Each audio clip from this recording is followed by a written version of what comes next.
It's the BBP TV show since 2012, where amazing guests share their digital adventures. Who will we meet today? Small biz influencer, up-and-coming trendsetter, accomplished author? You never know who'll be dropping by. And now, here's your host, Elaine Lindsay, the bionic glamourpreneur with Truel Social Media, who's the second most curious person on the planet. Hello. I'm so happy to be back today. It's lovely to be here with a wonderful guest. This is going to absolutely be a very, very cool, I know I say that a lot, but this is going to be a really cool show. I want you to meet Gina L. Osborn. Hi, Gina. Hello, everyone. Hello. Gina, you know how we switch things up here and we bring all kinds of people on the show to talk about what they do and their digital journeys. Well, we're going to cover some really cool stuff first because, wait till you hear this. Gina's an expert in navigating chaos, crisis, and change. Having responded to catastrophic terrorist attacks and cyber hacks, ready? As an FBI special agent and chasing Cold War spies in the Army, Gina knows that crises can be managed, chaos can be controlled, and change is inevitable. Gina serves through speaking, coaching, and hosting executive roundtables, VIP days, and masterminds. She provides tools and techniques to eliminate self-imposed obstacles, stop tolerating the intolerable, have the courage to lead authentically, and create clarity and confidence to become unstoppable. And that's not all. She hosts a Behind the Crime Scene podcast that gives you all the real story behind some of the biggest crimes in history. Things like Ghislaine Maxwell and the horrific shooting in Colorado in the theater. That's going to be coming up shortly. There's a lot of series involved in her Behind the Crime Scene podcast, and we will be sure and give you the links to all of that when the show ends. Hello. It's just, I am actually, I have to say, a little gobsmacked by all the things you have done. And then I look at this lovely smiling lady who looks like you could be in an ad, an actress, what have you. Not the first thing people think of when they think FBI or Army. Gosh, well, that's helped me up in my career, and it hurt me just a little bit, but yeah. Yeah, I suppose it would. It would make a big difference. So I want to let you talk about all of those things, but I want us to go back first to when you were a kid. Did it ever occur to you you would join the Army or, moreover, be part of the FBI? When I was a kid, I was a big dreamer, and I always wanted to be a writer. When I was in junior high school, I used to write Happy Days and Laverne and Shirley episodes for fun.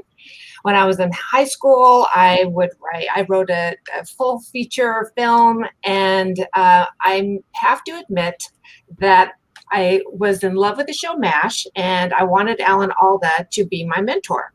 So I bought some flowers, went up to 20th Century Fox, told the gate guard I had flowers for Alan Alda, and they let me in.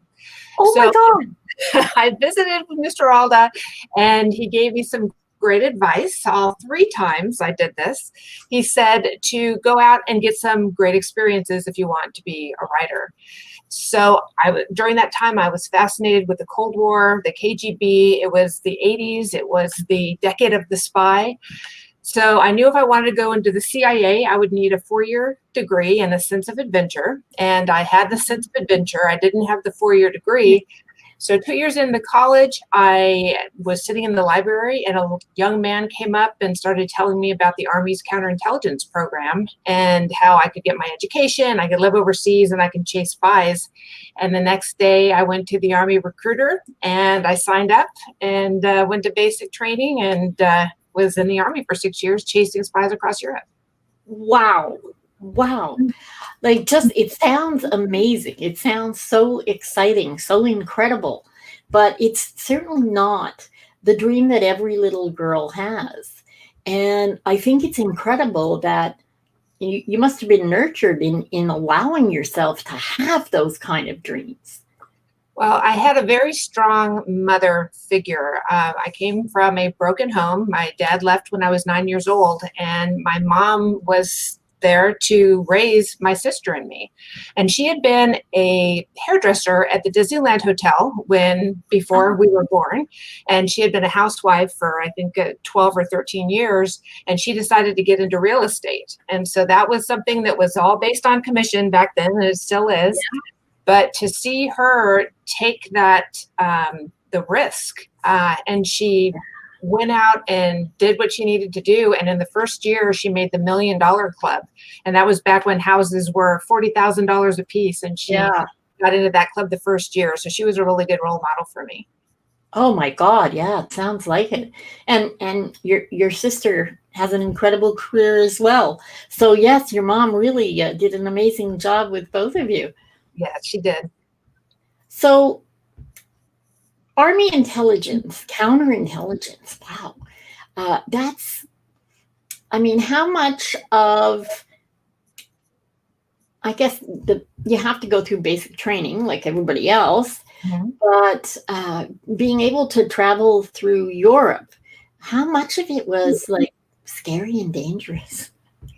I think it was a lot more dangerous than I gave it credit for. Now, being a mature woman, looking back on my life when I was in my 20s, but it was truly the dream that I had. I was assigned to a specialized team, and we investigated the highest profile espionage cases in the European theater. So whenever a case would happen, they would say you have to come in out of the blue in the middle of the night, and we could be on the road for a few days to a few months chasing somebody who was trying to sell secrets, American secrets, to the Soviets. So it was really a fascinating time in history, and just a fascinating time for a young former cocktail waitress from Orange County, California, turned Army spy. Wow. Yeah, I guess that's a long way from cocktail waitress to counterintelligence. Sure, it was. So after 6 years, you decided this was enough, or where else did you want to go? Well, the Cold War was over. I had my 4-year degree. I earned my degree in psychology. And it was, the wall had come down, and so it was a completely different environment. So it was trying to identify who the enemy was now that the wall had come down. So it was time. It was a really good transition time for me. And in 1996, I was selected to become an FBI agent. I went to Quantico, and I was very fortunate to be assigned in the Los Angeles division, actually in Orange County. My first arrest in the FBI was across the street from my high school. So it was nice to be home and serve my community. Yeah, absolutely. So looking back in your FBI career, what is the most, I want to say the most exciting case you were on in terms of maybe how much effort you had to put in? I don't mean exciting because I realize that on your Behind the Crime Scene podcast, it's about some really horrific stuff. Mm-hmm. But in your career, I think you have a rather wide swath of different types of cases. Yes. Well, when I first came to the field office here in Orange County, I was assigned to the counterintelligence squad, which I thought was very smart. I had 6 years of this great experience, but they also did civil rights on that squad. So they gave me a case where Thai girls were being brought into the United States and forced into prostitution. And here in Orange County, California, there is a district called Little Saigon, and it's the largest population of Vietnamese people outside of Vietnam. And these Vietnamese gangs they were the ones who were bringing these Thai girls in and forcing them into prostitution. So I was very fortunate to link up with a detective with the Westminster Police Department by the name of Tommy Ratcliffe. And at the time, the FBI and the Westminster Police Department really didn't get along. There had been some sort of rift, but I had no idea. And I just went over to the department and said, hey, you want to work this case together? And it took the chief to approve of me working just one case. And that one case turned into 5 years being on this task force in the basement of the Westminster Police Department as the only FBI agent and the only woman investigator on the team. But it was fascinating because we worked everything from the organized crime, violent crime, loan sharking, extortions, murder for hire. So any major violent offenses that were going on in Little Saigon during that 5-year period, I was a part of it. Wow. So I would say that was probably a time in my life before I got into management that I was running around making a difference. No, I think you made a difference the whole time, but it is certainly different when you're in the field. I assume have absolutely no knowledge of that. From Little Saigon, tell me where you went, because what I think is really incredible and what relates so much to the digital audience is the fact that you got into cybersecurity. Yes, I did. So after the reason why I left Little Saigon was because of 9/11. So after 9/11, pretty much everyone worked terrorism for an extended period of time. I became the counterterrorism program coordinator for the Los Angeles division. And then I also ran a squad that anytime there was a terrorist attack in Southeast Asia or India or Australia, my team would go over if an American person or an American interest was a victim of that terrorist attack. So I did that. And then in order for us to promote in the FBI, we have to go back to the mothership. And so I went on to our inspection staff. And that's where the FBI would go out every 2 weeks. We would inspect an office, a field office, and all of their programs and their finances to make sure that they're effective and efficient. But none of the team leaders on the inspection staff wanted to look at the cyber programs because nobody had experience. And cyber was relatively new for the FBI. This was in 2005 that I started doing this. So I volunteered, and I'm a big believer, volunteer, because you never know where it's going to take you. And then I sort of became the subject matter expert on program management for the cyber program for the FBI while I was back at headquarters.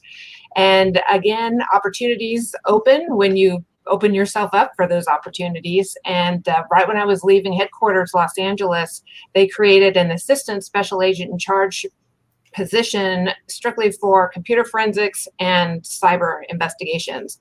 And so for the last 11 years of my career, from 2007 until 2018, I ran that program. And it was the largest cyber program in the FBI. In the FBI, yeah. So having it, it's such a huge part now of everyone's life. Yes. Cybersecurity is critical for every single person that has a smartphone or a computer. Yes. You know, it's no longer, you know, gangs and people that are nefarious or big corporations or even spies. It comes right down to, you know, John Q. Public, who's got his smartphone in his hand. He has to be concerned about cybersecurity, right?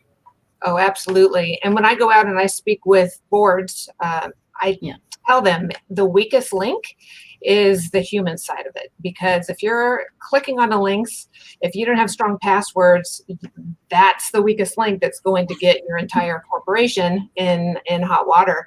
And in 2014, I was in charge of the Sony investigation, where Sony Pictures Entertainment was hacked by North Korea. And that was such a huge catastrophic attack. And that shifted the way I, as a leader in cybersecurity for the FBI, handled things. It was more important to shift to the prevention than it was to the reaction of those things. Yeah. So yeah, it's so important for corporations to prevent these attacks, not necessarily through buying the most expensive high-tech equipment, but in training their people. That's the weakest link right there, and that's where you're going to get in trouble. And that's such a good point, because I think that a lot of times that's what people are afraid of, the fact that there's going to be all these huge costs. I think an awful lot of it, in all honesty, is common sense. Sure. Once make yourself aware, learn. It's not just you and the people that work in cybersecurity. We all need to take on board the fact that these are very difficult times we live in, and we have to protect ourselves first and foremost. And protect our kids. Yes. And it's so important to understand what the scams are, what the schemes are, how they get the malware into your computer. So cybersecurity is important, and you can prevent so much by just knowing what those things are. And for anyone who wants a tip sheet for cybersecurity, they can go to my website at the end for behindthecrimescene.com, and I'll send you a tip sheet to keep yourself safe online. And that's perfect. And we will make sure that we add the information about the tip sheet to Gina's page on BBP TV show, so that you always have the opportunity, because I firmly believe that we all do have to protect ourselves, and also educate those that aren't as aware, because it can be as simple as someone just clicking a link. Yes. And how many passwords? What is the percentage now of passwords that are password 1, 2, 3? Exactly. And what I tell people is, forget about the passwords, have passphrases, because that's the more complex, the less likely that you're going to fall victim to a cyber attack. Absolutely. And we come from the same place when we talk about that, because I believe that it cannot be anything under 13 characters. You got to mix it up. And unfortunately, a lot of the little apps that are out there that people use in social don't let you put more than 13 characters. Mm-hmm. Because I think the longer the phrase, the better. Absolutely. Yeah. Mm-hmm. And, mix it up, use numbers in there. My sister thinks it's really funny when she comes over. She wants to always ask for the household network password, not because she wants it, because there's a swear word in there, and she likes to make me uncomfortable in front of my father. Why does she do that? Yeah, siblings, I tell you.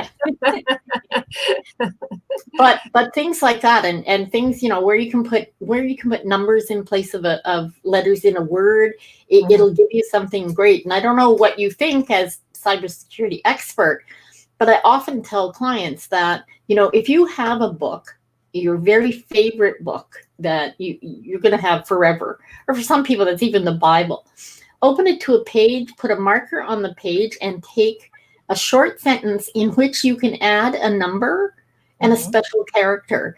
And you're always going to have that book, so you'll always be able to find the password, but it's not on your computer or on your desk or on your smartphone. Yes, that's a really good tip. Oh, thanks. Okay. Yeah, we did. Well, not cybersecurity, but yeah. So 2018 is when you decided you were done? Yes. After 28 years total in law enforcement. 28 years. Wow. Before I say anything else, okay, I just want to say thank you. Oh, it's my pleasure. Because, you're keeping people safe, and it's tough work. Like, kid you not, that I'm sure, and you can maybe pick a story for us of something that was a little dicey, that you were a little concerned about being within a case that maybe you weren't sure of the outcome. Mm-hmm. Well, when I worked Asian organized crime, that was definitely dangerous. Being a tall blonde working in Little Saigon, people knew who I was. Oh, yeah. They knew I was the FBI. And and it was so violent down there, and it was very sad because the gangsters would target their own community. So this was in the 90s, and it was a time where the gangsters in Little Saigon, they were from Vietnam, and they were very, very ruthless. So there were times where we would have a wiretap up, and we would hear that they were on their way to shoot someone, or one of the loan sharks had put, didn't get payment, and so they were going to go do something, some act of violence. So it was always making sure that our community was safe, kind of staying one step ahead of everybody. Yeah, that's definitely hard work. Yeah. But then also looking at, going from that way back in the day to cyber. And I was so proud to lead the FBI cyber program, because the agents and the analysts and the computer forensics people and the computer scientists, they just are so smart. And watching them play chess with the adversaries, absolutely fascinating. Oh, yeah, I bet that'd be amazing. Yeah, but I really had to change my leadership style. I was always a lead from the front type leader because I came from the military background. But then when I went to cyber, I realized I had about a thimbleful of information compared to all of my cyber geniuses from Ivy League schools and very, very smart places. So I learned to be a servant leader, and that's really what you have to do with super creative, smart people. You can't. They don't want to be told what to do. They want to be included. They want to be supported. And once I figured that out, we had a really good time. And that's a really good point, because I think things are changing just in general, throughout all the corporations and even mid-level companies. Leadership has had to become more serving than leading, and certainly not full frontal anymore, because everybody, and specifically millennials, really need to feel included. They need to feel that not are they only being of service, but there is a bigger aim for the company. It's not just about making money. And that causes them to, aim for a different type of leadership as well. And when I speak to people about navigating chaos, crisis, and change and being unstoppable through that, that's what I talk about, especially now during the pandemic. We need to be empowering our people, because they've got enough going on at home. They've got enough going on, wondering whether or not they're going to be able to keep their jobs. Right now, it's a time for leaders to bring their people together, to give their employees ownership in the decisions that are being made for the company, and to empower them to make great decisions and be part of the group as opposed to just an employee of the company. Absolutely. And in terms of that, I think it's really incredible that you were able to pivot and go from, a more military style of leadership, and understanding that you had to turn that around. So for leaders right now that are, sort of stuck in the middle, they're not quite sure how to change from that more sort of militarized attitude. Someone like yourself, I'm sure, would be very helpful in that situation. Well, I think you have to know yourself. And the one thing that I recognized when I first became a leader in cyber was that I would lead from the front, and I would turn around and I wouldn't see anybody behind me. So you really have to be aware of what's going on in your business and I told everyone, I said, look, I never want to be the empress who wears no clothes. If I find out that I'm out there wearing no clothes, you're all going to be beheaded. So really, you just have to trust your people and include your people in your business and in the culture, really. And I think when I look back at my career, you asked me the question, the best part of my career was developing the young leaders behind me when I was in cyber. And I've got one in London right now, and he's working as an assistant legal attaché. One of my young supervisors took my job when I left. So really, it's about empowering people. And when everyone is empowered, that's where you get the most productivity for your buck. Yeah. And it's nice that more and more corporations are starting to understand that. Mm-hmm. Because I firmly believe if you give people the opportunity to rise, they will. Yes. And they will rise to any challenge if you just, like you say, empower them and allow them to shine. Yes. I was just interviewing the former chief of police for Aurora, Colorado, where they had that massive shooting, movie theater shooting back in 2012. And he told me his entire story. And I told him at the end, I said, you know, you had so many people making so many command decisions in the height of this chaos and this crisis. You must be a really, really great leader, because otherwise these people would not have been able to have saved, I think, 27 people. They made the command decision that instead of waiting for the paramedics to come in, they were going to put these victims of this horrific shooting into the patrol cars and take them to the hospital. And every person with a pulse that they took to the hospital lived. Survived. Yeah. Mm-hmm. Oh, and that's being able to think on your feet like that is also quite incredible. Yes. And I'm sure it comes with the territory. Okay, like being in the FBI and being even in the military, you have to be able to think on your feet. And that doesn't necessarily happen in corporations. Leaders sometimes, they go through the Ivy League schools, they get a position, they're at the top, head of corporations, but they've never really been kind of trial by fire in anything sort of, it's like real human. It's kind of what I want, you know what I mean? It's not like they've ever had to have a do or die situation. It's all kind of, white collar and nothing that is life or death. So it can be difficult for a lot of them, I know, to rise to that occasion, to be able to pivot as you did and understand that, perhaps the leadership needs something a little different. And it's kind of why we are where we are in a lot of corporations at the moment.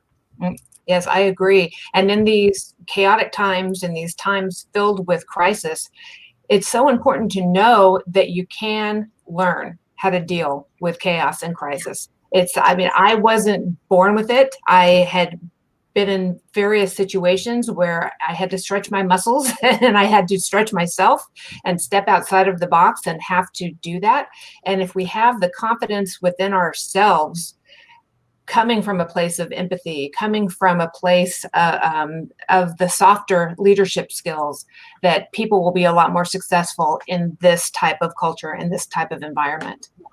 Yeah, absolutely. And I think it's, one, very timely, but it's really interesting that you went from the FBI to a coaching role in which it is about compassion and empathy and completely the opposite of probably what you had to deal with in terms of the type of people, not in cyber so much as you would be, one-on-one with people in Little Saigon. For instance.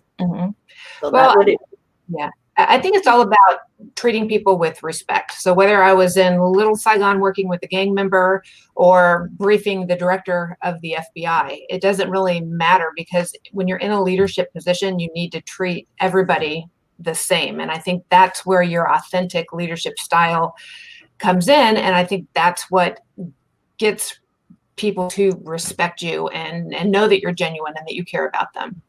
And that's so important right now in becoming unstoppable in dealing with chaos, crisis, and change.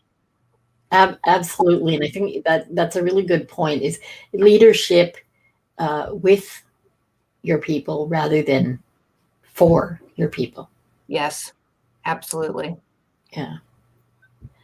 So let's go into where you are now. And it is, you deal with, dealing with chaos, crisis, and change. How is that similar, but how is that different from, say, your last position in cybersecurity? Well, I think it's similar because I like to serve people.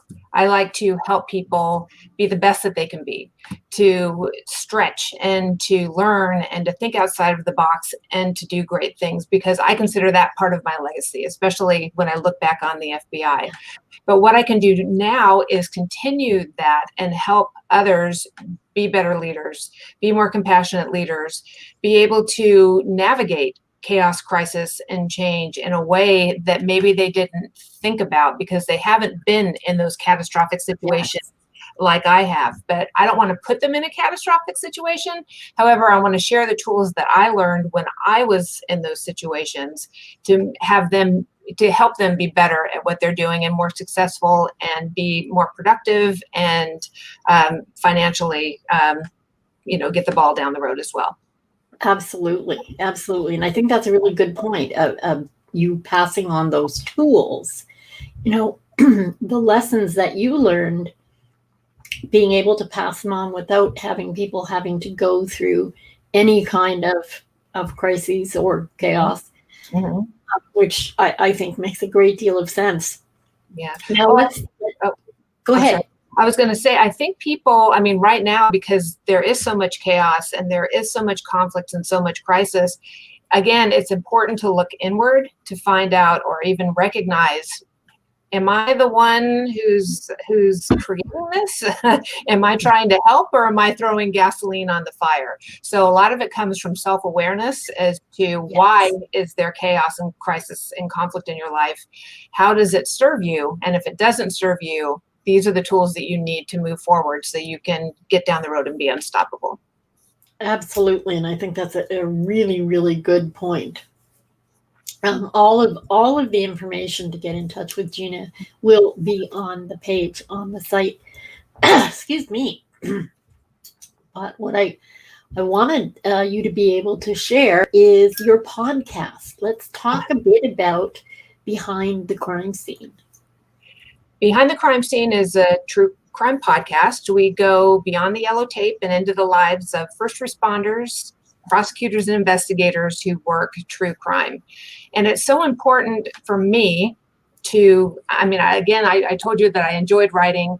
I'm a very creative person, and this is an opportunity for me to tell stories in such a way that humanizes law enforcement.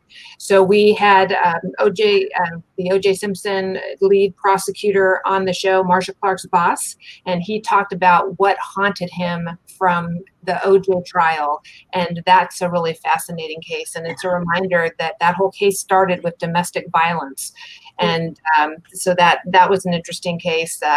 We had, we've done the Boston bombing, the Boston Marathon bombing. Yep. So we've had that case on. And so really what I do is we go behind the crime scene. We talk about the case, and then I ask these prosecutors and first responders what haunted them about it, what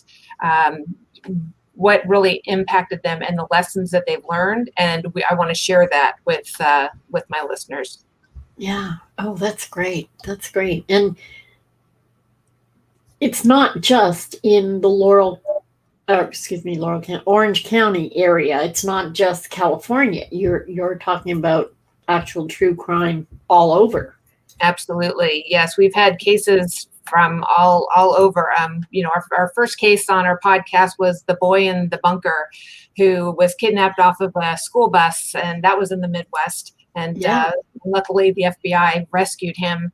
We've got a couple of crimes against children cases. I worked crimes against children for 5 years, and it's just so important for people to be aware. I even 2 weeks ago, we did something on teen safety, and that's not only for teens, it's also for parents to keep their kids safe, not only online, but in the physical form as well. Yeah.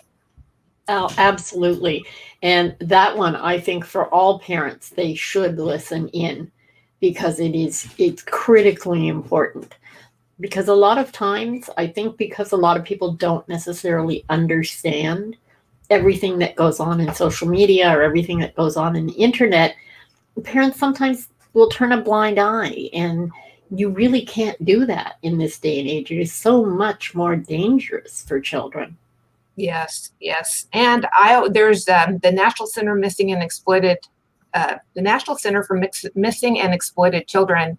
They have great resources on teaching parents and teaching kids how to be safe online, how not to be a victim of any crime. So that's a good place for people to go if and they have videos and they've got a ton of great information. Oh, good, good. Yeah, we can put those links up as well, because it's always good to help out and make people let them be safe, let their kids be safe, for sure. Yes, but if anybody is interested in true crime and they want to hear from the experts, I bring all the experts. All of my friends are coming in and talking about major cases. So these are definitely cases that you've heard before. In fact, we did one on BTK, the BTK strangler, and the gentleman on the show, he was the supervisor for the FBI over that case, but he told the story about how when he was 10 years old, he used to hang out with his cousins, and they would be outside around the fireplace, and they would scare each other and talk about BTK. And then 20-something years later, he was in charge of the FBI case to take him into custody. So it's really an interesting show. Yeah, that sounds amazing. And I know one of the ones that I recently listened to was the beginning of your series about Ghislaine Maxwell. Yes. That's a fascinating case with Jeffrey Epstein. And it's very rare for a woman to be a pedophile, to be a predator like that. And because usually women, I mean, if they do something like that, it's going to be more for emotional reasons or psychological reasons versus the physical reasons why a man would do something like that. But I think it's going to be very interesting to see if names come out of the other people who were involved in abusing these survivors. So once a month, we have a show on that, on Ghislaine Maxwell. We call it the Maxwell Chronicles. And we talk about the latest and greatest news on Ghislaine Maxwell. Yeah, and I think there's nothing better than getting it from the people who actually deal with these things. So the beauty of your podcast is this is not third or fourth hand. It's actually coming from the people that were involved. Yes, absolutely. Yeah. It's always better to get the real story, right? Yeah, and it humanizes law enforcement, and we can see that we do have a sense of humor. It might be a little off sometimes, but we do have a sense of humor, and we can be entertaining. Oh, not only that, you can be very empathetic and very compassionate. Yeah, no, absolutely. You know, and it's unfortunate right now that people are losing sight of that with what's going on, and it's not just in America. It's going on everywhere. So it's kind of nice to get something from the other side and see that law enforcement is also human. Thank you. Yeah, that's what we aim to do. Absolutely. So I'm about to wrap us up here. And I want to ask you, as I ask all my guests, to leave our audience with a tip or a tweak or something that they can use in either their personal and or their business life, that's something you do, either daily, weekly, something like that. You know, when I talk about chaos, if we can manage chaos, if we can control chaos, that's so important. And a lot of times we create the chaos for ourselves. So what I tell people is to take a look at what it is that you're tolerating in your life. The things, whether it's a leaky faucet, whether there's boxes that need to be unpacked, whether it's a relationship, you know, we don't need to, if we just write those things down, and if we start eliminating the things that we tolerate, that's going to expand our ability and the space within our minds to deal with the crisis, as opposed to just being stuck on the treadmill of being involved in chaos all day long. So if you write it down, prioritize that list, and then just start knocking them off. Okay, so every time I go into the kitchen now and my faucet is fixed, you know, that makes me feel like I've accomplished something. And if you do that in depth, you know, that go into your relationships and not tolerate certain things, again, you're going to have that freedom, and you're going to have more energy, and you're going to have more impact when it comes to dealing with the really big things in your life. Oh, that's such an excellent tip. Absolutely. Wow. I'm chuckling because the chaos in my life at the moment is actually our dog. Uh-oh. Oh, no. A 4-pound Chihuahua who is ruling the roost. So yes, it's that's the chaos. And actually, I'm going to take a page out of your book there. That tip is very applicable to me, and I will write it down. And I am, in fact, dealing with it. This is day 3. Oh boy. Well, I'm in the process of writing a book about navigating chaos, crisis, and change. And so if people want to go to my Gina L. Osborn website and sign up, I'll keep people updated on where we're going with that and when it's going to come out. I'll bet you've got a few books in you. Oh my gosh. I want to do fiction. That's what I'm working on right now, and television shows. So I've never lost my desire to create. So I'm working on a couple of television shows right now too. Oh, that's fabulous. Absolutely fabulous. And it really would give it a different approach when it's someone who's actually been within what you're talking about. Even though you're going to write fiction, you have sort of the real deal from the inside. So it's going to feel more real when people are reading it. Well, I love strong female characters, and I have known so many strong characters in my lifetime, the role models that I have had. So they really seep into my writing, because without them paving the way, I mean, I wouldn't have gotten to where I got within the FBI. So that's so important. Oh, that's great. Well, I look forward to reading the book and whatever comes after, and I look forward to the TV shows too. That's going to be really exciting. I must say thank you very much. I could probably talk to you all day. I'm sure you have enough stories. Yeah, you have enough stories. You could give us all kinds. But what I'd like to do is tell our audience that it would be great for you to listen into Behind the Crime Scenes podcast. Remember, the links will be on the BBP TV show page for Gina L. Osborn. Thank you ever so much, Gina. You have been an amazing guest. And we'll be back in this time just a week, because with everything that's going on around us at the moment, I think there are a number of people that I want to bring to you so that you can get a feel for maybe what you can do, as Gina said, to handle the chaos in your life, but also to manage the health, the wellness, the mental health, and all of those pieces. And we're going to be having some people coming up that are actually going to help with that as well. Until then, make the best of your today, every day. And we will definitely see you next time.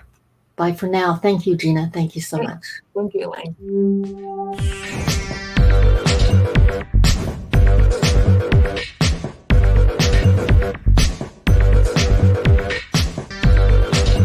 Brought to you by BBP TV Show and Truel Social, helping small biz navigate the digital world.